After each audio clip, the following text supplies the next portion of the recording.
propose de commencer. L'idée de cet échange, c'était de confronter différentes visions sur la perception de l'importance du rôle, de la nécessité même des lanceurs d'alerte et de leur protection, dans un contexte dans lequel, on l'a vu, vous le verrez, ce sera l'objet de beaucoup de débats, mais la question de la confrontation entre l'intérêt général et les intérêts particuliers se pose de manière de plus en plus crue. Et puis, pour parler de la perspective qui est la mienne, qui est celle d'une députée européenne qui a commencé son premier mandat européen par le scandale des LuxLeaks, comment est-ce que dans l'action politique, le rôle, l'importance, l'apport, la nécessité démocratique représentée par les lanceurs d'alerte intervient, nous donne aussi des clés pour faire bouger les choses et comment on peut construire des passerelles entre ce que viennent apporter les lanceurs d'alerte dans le débat public et en retour, quelle réponse en tant que politique on peut apporter pour protéger ces personnes qui sont avant tout des personnes extrêmement courageuses, qui prennent des risques individuels très forts et qui se retrouvent, c'est là tout le paradoxe, alors qu'elles sont celles qui prennent ces risques-là pour l'intérêt général, qui sont celles qui défendent l'intérêt général face à la captation de grands intérêts privés, sont celles qui se retrouvent non pas récompensées pour leur action, mais au contraire, souvent traînées devant les tribunaux, sous le feu de la pression médiatique et judiciaire. Et donc quelle responsabilité pour des responsables politiques de gauche, soucieux de l'intérêt général, quelle responsabilité pour nous dans la mise en œuvre d'une protection effective pour justement garantir que ce rôle-là, ce rôle de vigie démocratique, ce rôle d'alerte soit préservé et que la protection soit garantie pour permettre cette qualité du débat public. Et sans doute que ça, voilà pour l'introduction de la perspective européenne, je laisserai Daniel préciser. Je voudrais d'abord remercier l'invitation qui m'est faite.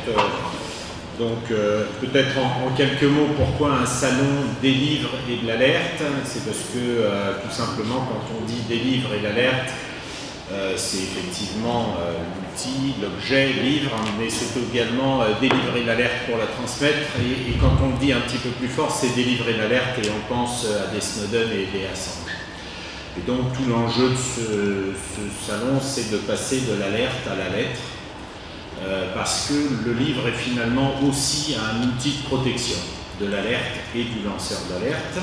Et surtout, ce livre est historiquement un véritable outil de publication, de transmission, à telle enseigne que l'article 11 de la Déclaration des droits de l'homme de 1789 a considéré que la liberté de pensée et d'opinion est un des droits les plus précieux de l'homme, qui consiste donc à pouvoir publier, à pouvoir écrire et donc à pouvoir transmettre. Alors la Convention européenne des droits de l'homme l'a écrit différemment à l'article 10 de la Convention en disant que la liberté d'informer et de s'informer est également un des droits fondamentaux. Alors pour ceux qui pensent que lancer l'alerte pourrait présenter un risque, on a tous en tête les grandes campagnes sur les fake news, etc. Donc à chaque fois qu'on parle de protection du lancement de l'alerte ou des lanceurs d'alerte, on pense toujours aux dérives qu'il pourrait y avoir. Il faut savoir qu'en 1789, les génies de la République avaient déjà réfléchi à ça, puisque je vous ai cité la première partie de l'article 11 qui dit que donc, la liberté de pensée et d'opinion est un des droits les plus précieux de l'homme, qui consiste à pouvoir écrire et publier, sauf à répondre des abus de la loi. Et donc, quand aujourd'hui, on vient nous dire « Ah là là là là, on ne peut pas protéger ces lanceurs d'alerte, sinon on ouvre la porte à tous les excès », il faut savoir que depuis 1789, à chaque fois qu'un droit fondamental est édicté, à chaque fois, il y a la responsabilité dans l'exercice de ce droit fondamental. Et d'ailleurs, il n'y a pas de citoyenneté sans droit fondamental, mais sans responsabilité dans l'exercice de ce droit. Et finalement, le lancement de l'alerte est, à mon sens, quelque chose d'extrêmement intéressant d'un point de vue politique, parce qu'il pose les questions réellement de ce qu'est la liberté, à l'intérieur de la liberté, de ce qu'est la liberté d'expression, et à l'intérieur de cette liberté d'expression, quelle est la notion de citoyenneté qui est indissociable, qui rend indissociable l'exercice du droit fondamental et la responsabilité de cet exercice. Voilà, j'ai bien des choses à rajouter, mais comme on nous a dit que c'était une université, j'ai essayé de poser des questions pour commencer, si ça vous intéresse. On peut continuer. Ah, je peux continuer un peu, mais ça arrive. Je ne voulais pas faire comme l'intervenant d'avant et faire un monologue un peu long, donc peut-être que Virginie, surtout qu'on a déjà fait des rencontres ensemble au MUSEM au mois de janvier. Donc, avant de... Peut-être, on espère avoir parmi nous qui nous rejoint Raphaël Allais, qui est un des deux lanceurs d'alerte de LuxLeaks. Mais du coup, pour peut-être introduire qui il est, le rôle qu'il a joué et aussi comment a évolué la situation en Europe sur la question de la protection des lanceurs d'alerte, je vais peut-être vous livrer un peu plus en détail justement le rôle central que sur ces bientôt 5 années écoulées et sur ce mandat européen, le rôle central qu'a joué justement le fait de lancer l'alerte et tout ce que ça a entraîné dans un contexte assez particulier. Donc, comme je le disais, l'élection européenne a lieu en mai 2014, le mandat commence en juillet et la commission est mise en place le 1er novembre, je crois que le 7 novembre. La commission mise en place le 1er novembre avec à sa tête un président avec une fonction un petit peu particulière puisqu'il s'agit de Jean-Claude Juncker, ancien Premier ministre luxembourgeois, pays bien connu pour sa pratique fiscale assez particulière. Et donc, une semaine après la mise en place de cette commission, éclate le scandale LuxLeaks, donc de lanceurs d'alerte, Antoine Deltour, Raphaël Allais, qui transmettent des informations à un journaliste du Monde, Édouard Perrin, qui explique que, en fait, l'administration fiscale, qu'un cabinet de conseil fiscal, PricewaterhouseCoopers, pratique de manière industrielle la conclusion d'accords, ce qu'on appelle les rescrits fiscaux, c'est-à-dire d'accords dérogatoires avec le fisc luxembourgeois, ce de manière donc tout à fait industrielle. Ça fait partie d'une des activités de ce cabinet de conseil qui porte totalement ouverte auprès du fisc luxembourgeois et a même directement les papiers en tête de l'administration fiscale pour pouvoir préparer les projets d'accords fiscaux et ensuite les faire viser directement par l'administration en question. Ce qui conduit à des situations dans lesquelles vous allez avoir, ce qui entérine une forme de dumping fiscal, puisque l'intérêt pour les multinationales de baser leur siège social au Luxembourg est manifeste lorsque vous avez des taux d'imposition qui, royalement, sont de l'ordre de 1, voire même 0,5 ou 0,1% d'imposition sur le bénéfice. Donc on éclate de cette manière, en fait, une pratique de concurrence interne. On a parlé de dumping social et de la concurrence sociale auparavant, mais là est mise au jour une concurrence fiscale sans pitié entre les États membres. On savait que ça se pratiquait, mais sans doute pas dans cette ampleur, et sans doute pas aussi dans cette collusion entre des cabinets de conseil et l'administration elle-même.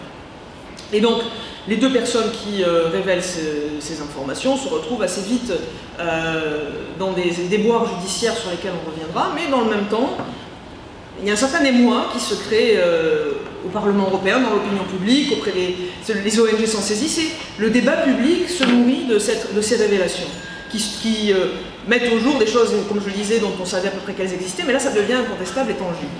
Et quelque part, je dois dire que le fait que le président de la Commission soit directement concerné, voire même directement mis en cause, puisque ce sont des pratiques qui existaient au moment où il était en responsabilité sur le plan national, eh bien, a sans doute créé un climat relativement favorable à des évolutions en matière de lutte contre ce dumping fiscal, puisque depuis, un certain nombre de textes européens, s'agissant de la transparence fiscale, ont été proposés et votés, avec une mobilisation quand même assez forte du Parlement européen. Les États membres sont en général assez frileux pour évoluer sur ce sujet, mais nous avons pu nous saisir justement de cette sensibilité dans le débat public pour faire bouger les choses. Mais dans le même temps, plutôt que de, on va dire, reconnaître la plus-value, la valeur ajoutée des lanceurs d'alerte, et donc des personnes qui ont su créer ce débat public, s'enclenche un procès au Luxembourg. Avec une première comparution d'Antoine Deltour, Raphaël Allais, et puis d'Édouard Perrin, le journaliste qui a publié les informations. Et alors que le Luxembourg, il faut savoir, un des quelques pays à l'époque, un des 4 ou 5 pays qui protègent les lanceurs d'alerte, finalement condamne en première instance Raphaël Allais, Antoine Deltour, les lanceurs d'alerte, et relaxe Édouard Perrin, le journaliste. Donc on se dit qu'il y a quelque part une forme de paradoxe à ce que ceux qui permettent un rétablissement d'une forme de justice fiscale, ceux qui permettent un renforcement de la défense de l'intérêt général des Européens, se retrouvent finalement condamnés sur une plainte de PricewaterhouseCoopers, qui est donc le cabinet fondamentalement responsable de cette pratique de dumping régulier. Et donc, s'ensuit une forme de mobilisation, et donc avec la mobilisation de la société civile, je tiens à le souligner parce que seuls, nous élus au Parlement européen, élus de gauche, n'aurions sans doute pas eu le même succès, mais cette mobilisation de la société civile, de l'opinion publique, et le fait de porter cette bataille politique au Parlement européen a fait que petit à petit les choses ont évolué. Mais ça n'était pas donné d'avance. C'est pour ça que je me permets d'insister là-dessus, parce que souvent on nous dit que les parlementaires européens ne servent à rien, ou qu'ils n'ont pas de poids, ou qu'on ne peut pas agir sur le cours des choses, mais en 2 ans, puisque le procès en appel d'Antoine Deltour, enfin, la condamnation en première instance d'Antoine Deltour et Raphaël Halet date de 2016, et que à ce moment-là se débat aussi la directive sur le secret des affaires. La pression politique s'est faite particulièrement forte sur la Commission, mais à ce moment-là, au moment de la condamnation en première instance, la Commission européenne nous répond que une protection des lanceurs d'alerte européenne n'est absolument ni nécessaire ni possible, donc ni utile. Et à force de mobilisation,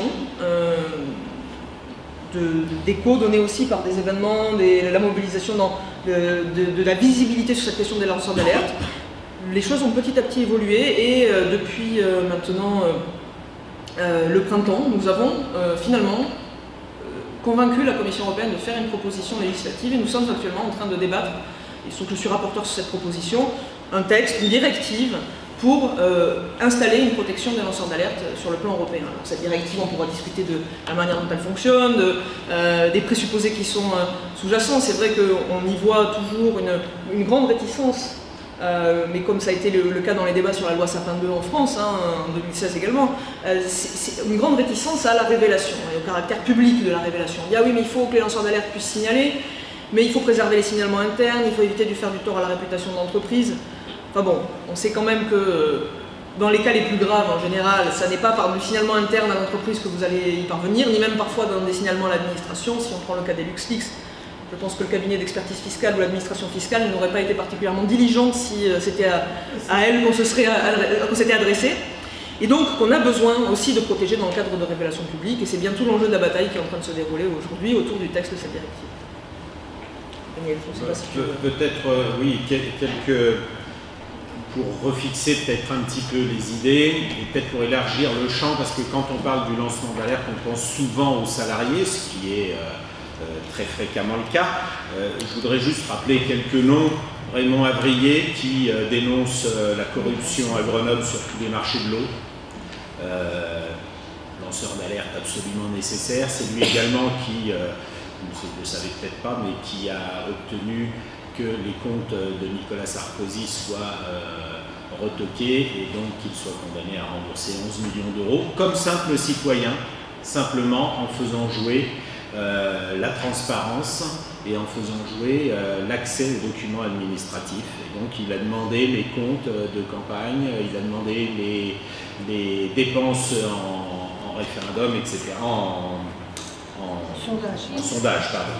Voilà. Est-ce qu'Irène Frachon est quelqu'un d'utile à l'intérêt général? Est-ce que, par contre, on n'aurait pas eu besoin d'une lanceuse d'alerte chez Lactalis?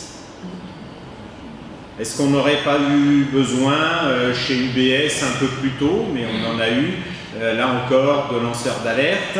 LuxLeaks, on ne va pas revenir sur le cas d'Antoine Deltour et de Raphaël Halet. Raphaël Halet qui d'ailleurs est toujours sous le coup d'une condamnation, puisque si Antoine Deltour a été relaxé, ça n'est pas été le cas de Raphaël Halet, ça pose d'autres questions.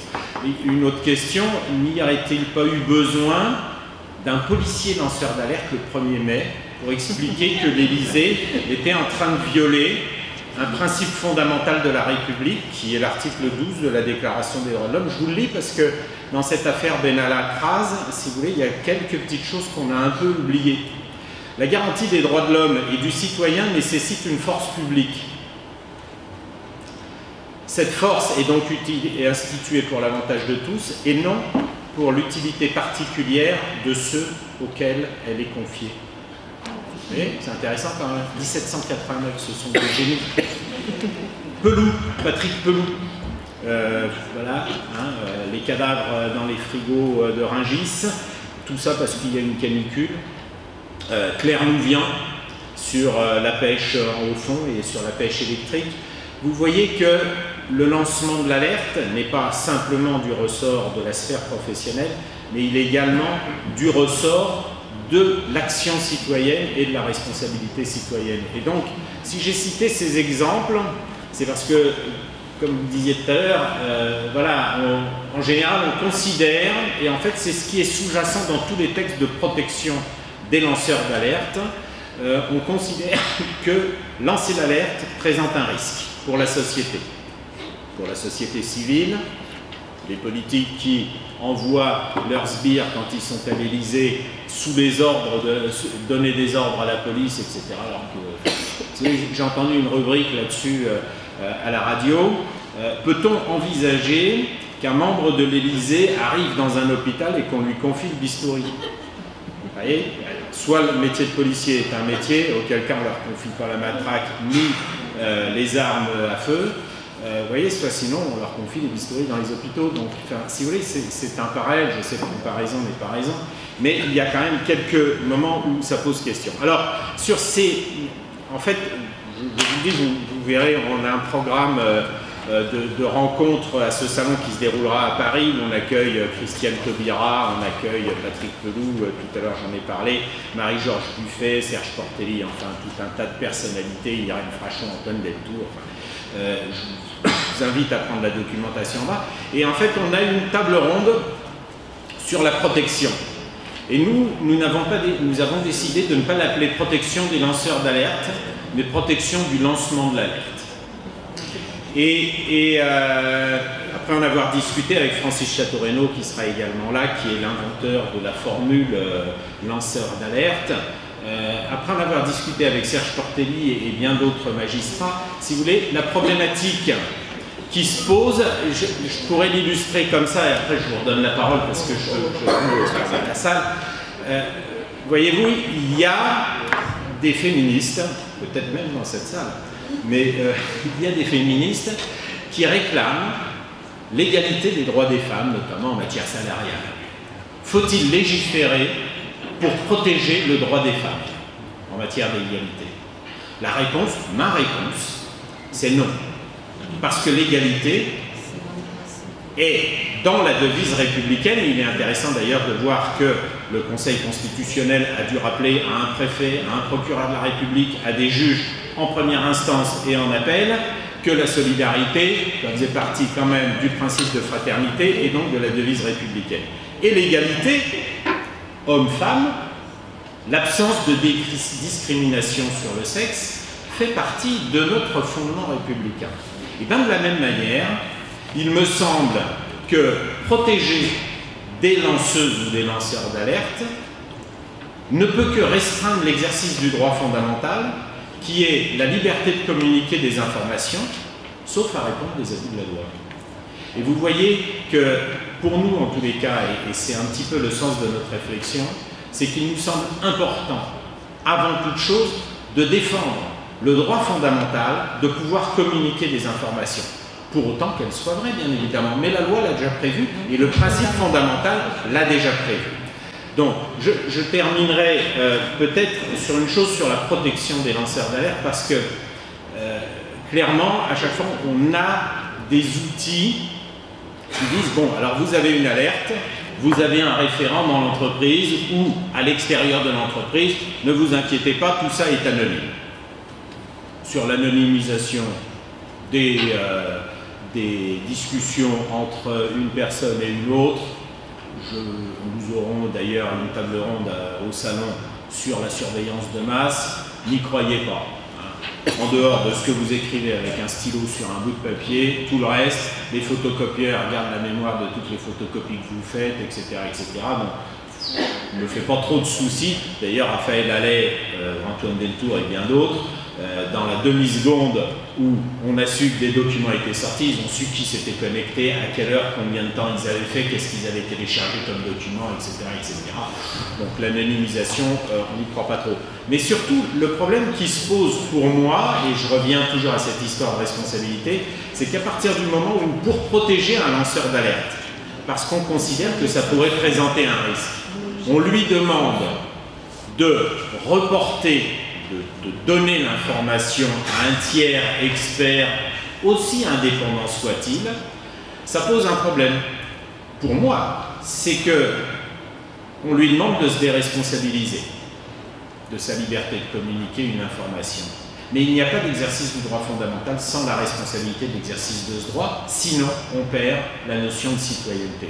Je dis ça parce qu'il y a un exemple, et j'en terminerai là-dessus, dans des collèges à Paris, où on a considéré que les élèves devaient avoir un badge, comme ça, soi-disant, on ne fait plus l'appel, mais en fait, surtout, on peut les suivre partout. Et on est sûr qu'ils sont dans les classes, etc., etc. Super. Super, sauf que dans le lieu qui devrait être vraiment le sanctuaire de l'apprentissage de la citoyenneté, en fait, on déresponsabilise en disant le contrôle de ta présence n'est plus de ta responsabilité, mais du petit outil en Bluetooth que tu as dans ta poche. Et donc, ça n'est plus toi qui es responsable de ta présence dans ton cours, sur ton lieu d'apprentissage. Et ça pose un problème. Je termine juste sur la protection des lanceurs d'alerte parce qu'il y a souvent dans les textes de loi tout un pan matériel qui est oublié. Et je voudrais absolument le dire ici. Le premier problème du lanceur d'alerte, c'est quoi qu'on fasse, il perd son emploi. Le Code du travail, depuis très très longtemps, a décidé que quand on fait un licenciement abusif, on peut l'annuler. Le résultat, c'est quoi? C'est que de toute façon, le salarié, objectivement, ne peut pas être réinstallé dans son entreprise, en tous les cas, l'est que très rarement. Pour deux raisons. La première, c'est une question matérielle, c'est que même si l'employeur est responsable, même s'il est condamnable, il n'empêche que l'employeur qui a licencié abusivement n'a plus confiance dans le gars qui va licencier abusivement, surtout s'il a révélé des informations. Et donc, je pense qu'il faut absolument prendre cet élément matériel en compte, parce que s'illusionner en disant on va faire retourner Raphaël Allais et Antoine Deltour chez Ernst & Young, vous voyez ce que je veux dire, on peut leur mettre un placard à disposition, d'ailleurs le voilà, on va me laisser la parole. La deuxième chose, c'est que par contre, effectivement, il faut absolument qu'on puisse mettre en place des réseaux de reclassement. Vous savez, il y a beaucoup d'hommes politiques ou de femmes politiques qui sont reclassés dans l'industrie pharmaceutique, le BTP, etc. Charge à nous aussi de trouver des moyens de reclassement pour l'ensemble des lanceurs d'alerte qui perdent leur emploi. Voilà, donc comme Raphaël a dit, Marie-Noël, tu veux dire quelque chose avant qu'on passe la parole à... Je suis désolée, je vais devoir partir et j'ai beaucoup d'admiration pour les villes que vous avez nommées. Je voudrais dire deux choses parce que je pense qu'il faut qu'on aille plus loin que la protection des lanceurs d'alerte, même si cette question matérielle est fondamentale. Moi, j'ai suivi l'histoire Falciani, HSBC, comment elle s'appelait la dame qui est toujours, enfin peut-être que depuis elle a trouvé des solutions, mais elle est dans une situation matérielle catastrophique, scandaleuse, qu'on ait laissé une personne qui a pris tant de risques pour nous tous collectivement dans l'état de survie, entre guillemets, dans lequel elle est.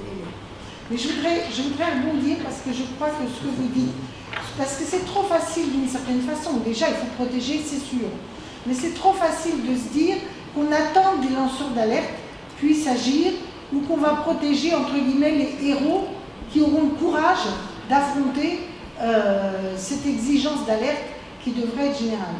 Il y a au moins un ou deux secteurs où on pourra aller au-delà aujourd'hui. C'est la fonction publique. Dans la fonction publique, le fonctionnaire devrait avoir le devoir de signaler il l'a. Et aujourd'hui, il l'a. Et on a vu l'exemple du gars qui dit « j'ai pas voulu aller chez le procureur parce que c'était mon chef qui devait y aller, etc. » Et aujourd'hui, les sanctions et les mécanismes, une partie des gens hésitent parce qu'ils ne sont pas sûrs que l'alerte qu'ils portent soit de nature à vraiment être juridiquement à ce point condamnable. Il y a une présomption. Évidemment, le fonctionnaire, s'il n'y a qu'une présomption dans sa tête, il se dit aller alerter tout de suite le procureur sans avoir la certitude, c'est quand même un peu lourd. C'est-à-dire, je pense qu'il faut qu'on revoie dans notre droit la graduation de l'alerte du fonctionnaire qui doit pouvoir trouver soit un médiateur dans son administration avant d'aller au procureur, mais en tout cas parce que je crois que c'est aussi aujourd'hui un des freins à l'alerte des fonctionnaires. Et par ailleurs, il y a une culture de l'indépendance de la fonction publique qui doit être préservée, parce qu'une partie des fonctionnaires, quand on vous dit spoil système contractuel et machin, le mec il se dit, si, alors que normalement le statut protège pour pouvoir faire ces démarches, il faut des protections absolues des fonctionnaires, et tout le débat sur le statut de la fonction publique, elle est quand même liée à cette capacité-là. Or, la plupart du temps, on a des débats sur la fonction publique, sur oui, mais ils ne sont pas souples, ils ne connaissent pas l'entreprise et tout le bidule et machin. La réalité, c'est quand même une garantie considérable. Je voudrais vous quitter en vous disant qu'au Sénat, on essaie de continuer sur secret des affaires, mais là, il y a quand même un affrontement terrible et qui n'est pas que gauche-droite. Il y a une partie de la gauche, pro-business, machin, etc. Et même si les citoyens aujourd'hui sont dans une situation où ils sont plutôt favorables aux lanceurs d'alerte, eh ben, le rapport de force ne se traduit pas en rapport de force politique. Donc en tout cas, merci pour vos engagements, les batailles que vous menez partout. Et notre rôle de force politique, c'est de montrer qu'il y a une exigence de responsabilité. Et pas simplement, moi, même sur le féminisme, attendre d'être victime avant de réagir, je comprends qu'une fois que la personne est victime, il faut qu'elle puisse être défendue. Mais on n'arme plus les gens à être des justes, à être des citoyens actifs, à être des lanceurs d'alerte, parce que ça devrait être un devoir de tout citoyen et pas des héros qu'on protège. Voilà. Je pense que ce combat culturel, il faut le mener. Merci. Raphaël, justement, peut-être l'occasion de nous dire comment ça se passe pour un lanceur d'alerte. Comment ça se passe? J'imagine que vous savez, c'est difficile. Comme il a été dit justement à l'instant, c'est plus facile quelque part pour un fonctionnaire, même si la situation n'est pas parfaite, c'est que dans l'exercice de ses fonctions, il assume l'article 40 du CPP, c'est-à-dire qu'il doit dénoncer au procureur de la République tous les délits qu'il peut voir dans l'exercice de ses fonctions. Par contre, quand vous êtes salarié du privé, vous n'avez pas cette obligation et donc cette protection. Un fonctionnaire qui dénonce avec cet article-là est protégé en quelque sorte par l'État, c'est-à-dire que l'État lui paye ses avocats, lui paye ses procédures, il est maintenu dans son emploi, sauf s'il est effectivement contractuel ou intérimaire, on va dire que c'est un peu des cas un peu particuliers qui ont peut-être malheureusement tendance à se développer, à se généraliser, mais en tout cas il garde son emploi et ses avocats sont payés. S'il est salarié du privé, est-ce qu'on a une situation, puisque c'était mon cas, vous payez vous-même vos avocats, vous perdez votre emploi, et puis vous avez toutes les conséquences qui découlent derrière, la vie familiale, la vie privée, l'argent qu'il faut trouver, les combats judiciaires qu'il faut mener, surtout si c'est un pays étranger.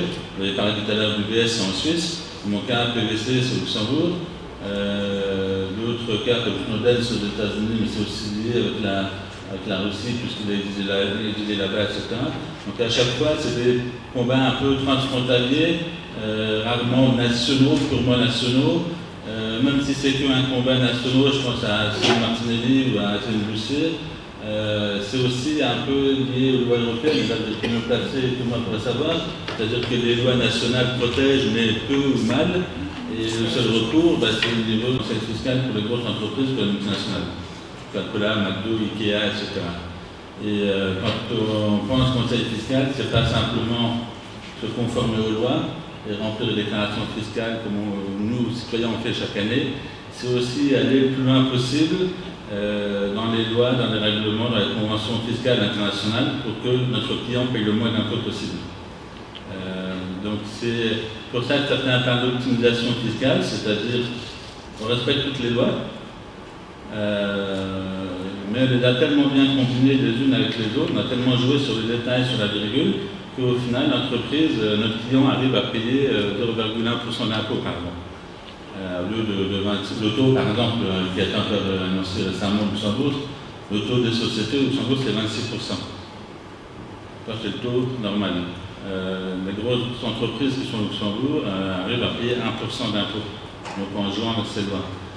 Donc pour moi et pour beaucoup, c'est plutôt de l'évasion fiscale, c'est-à-dire que c'est de l'abus de droit.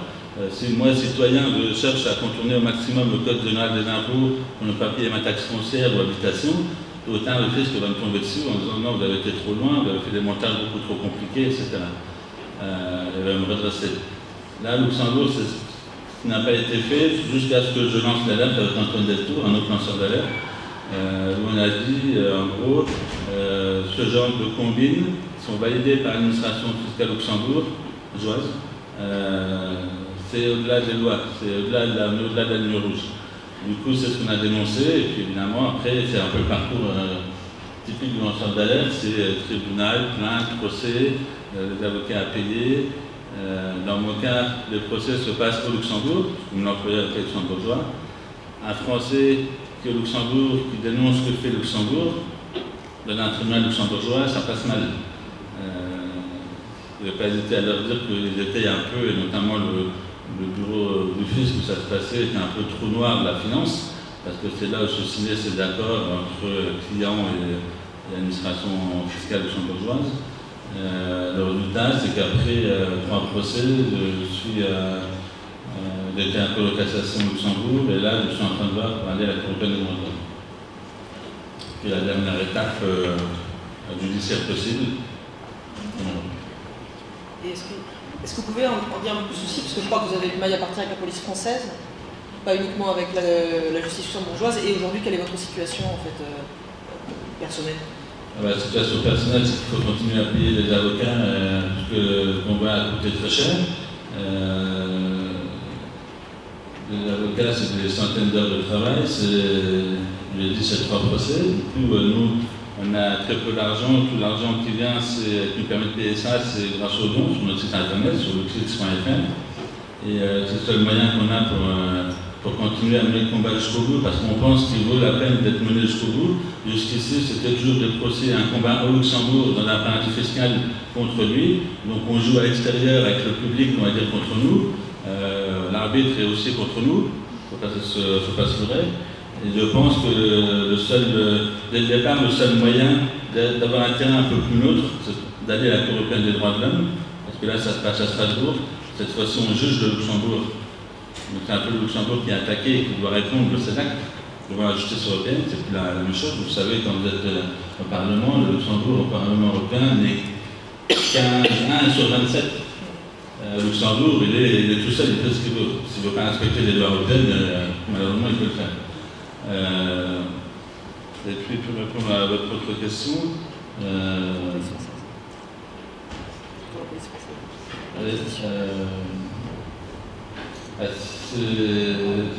c'est difficile. Je vais dire qu'on va continuer tous les jours. Les conséquences, elles sont financières, elles sont morales. Je pense qu'Antoine Deltour d'autres pourront le dire aussi. Il y a des hauts et il y a des bas. Et puis voilà. On prend le micro. Oui. J'avais parlé des perquisitions dont vous avez Oui, fait les perquisitions. En quelques mots, comment dire, l'affaire est assez complexe, mais on a résumé en quelques mots. Quand c'est le lanceur d'alerte, le premier, Antoine Deltour, mon ex-employeur, a fait la procédure classique, c'est-à-dire qu'il a porté plainte au Luxembourg. Et après, c'est procédure judiciaire classique, juge d'instruction, qui demande l'entrée de la justice française, qui saisit la gendarmerie, qui va chez lui, etc.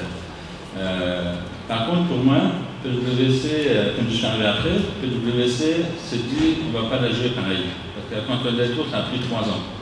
C'était très long. Et puis, ça arrive sur la place publique. Il y aura un procès. Avec moi, ils ont toujours eu cette volonté dès le départ, assez étrange au début pour nous, c'était de négocier. C'est-à-dire, on ne peut pas faire comme l'autre, on veut négocier.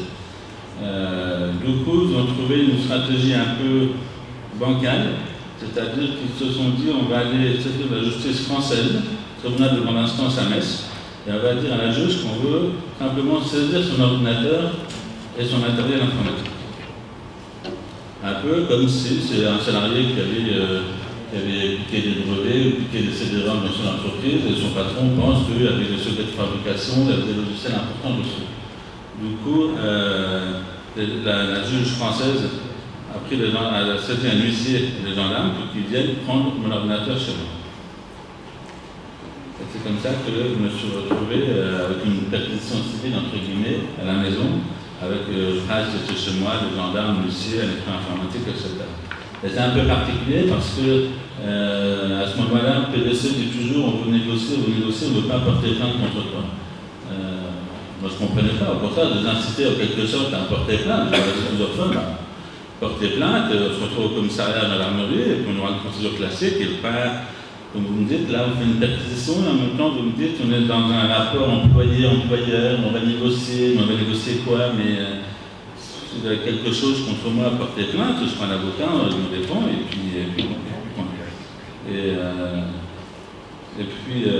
c'est ce qui, en fait, ce qui est arrivé quelques semaines après, c'est qu'on s'est retrouvé chez l'huissier, Price, mes avocats et moi, on a négocié un accord où je ne parle pas du tout de ce que j'ai fait, et en échange, je ne porte pas plainte contre moi. Et leur intention, à ce moment-là, est un peu plus claire pour nous, c'est que, comme on a déjà eu un centre d'alerte et d'enlever des choses, ils ont eu la pression des clients. C'est toujours un rapport de force, en fait. Eux, leur problème, c'est qu'au-dessus d'eux, ils ont des clients qui payent très cher pour leur service. Leurs clients leur ont mis la pression, vous avez eu un lanceur d'alerte, on n'en veut pas un deuxième, donc vous m'étouffez l'affaire, vous trouvez une solution. La solution, ça a été ça, c'est de signer un accord, où en échange de mon silence, je ne parle pas de ça, et pour être sûr qu'ils me tiennent bien, pour me tenir, et je m'engage à leur céder ma maison et à leur verser 10 millions d'euros pour de dommages d'intérêt. Finalement, on n'a pas tenu l'accord.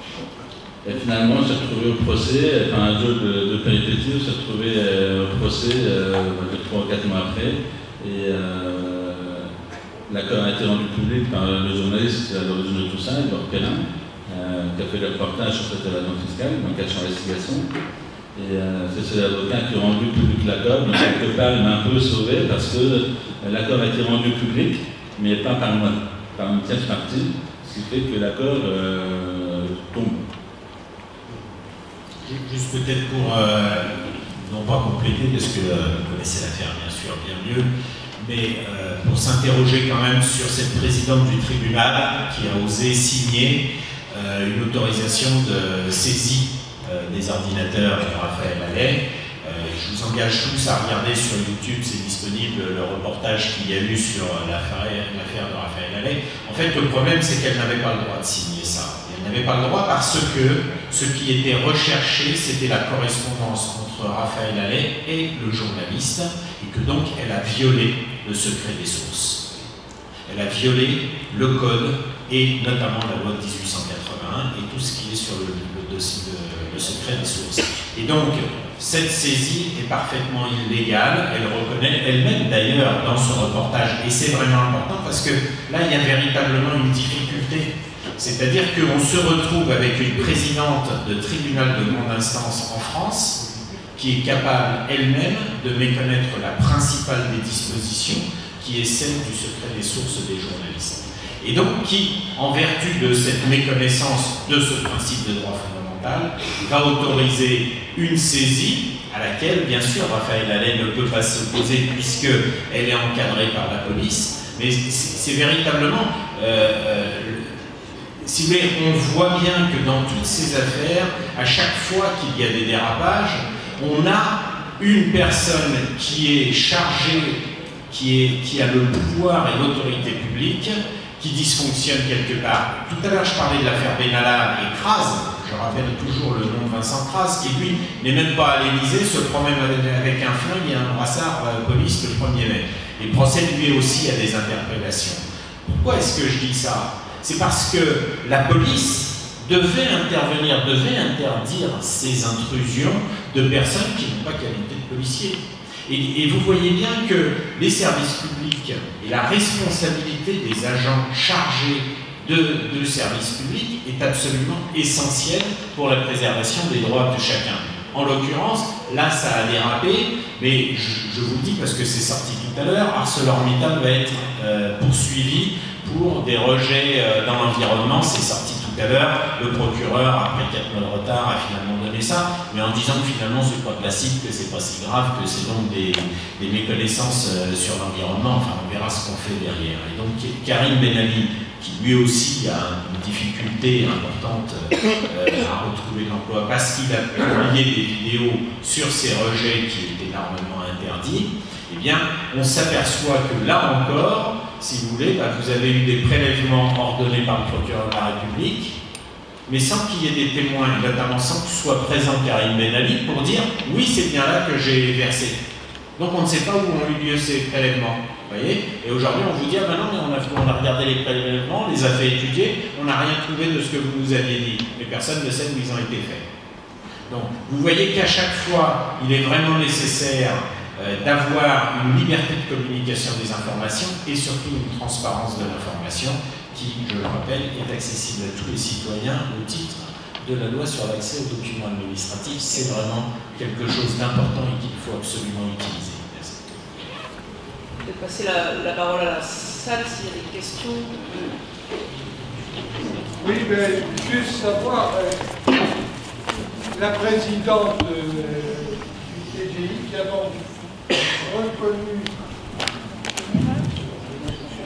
donc reconnu s'être trompée, on veut lui dire quoi? Bravo, merci, à la prochaine fois.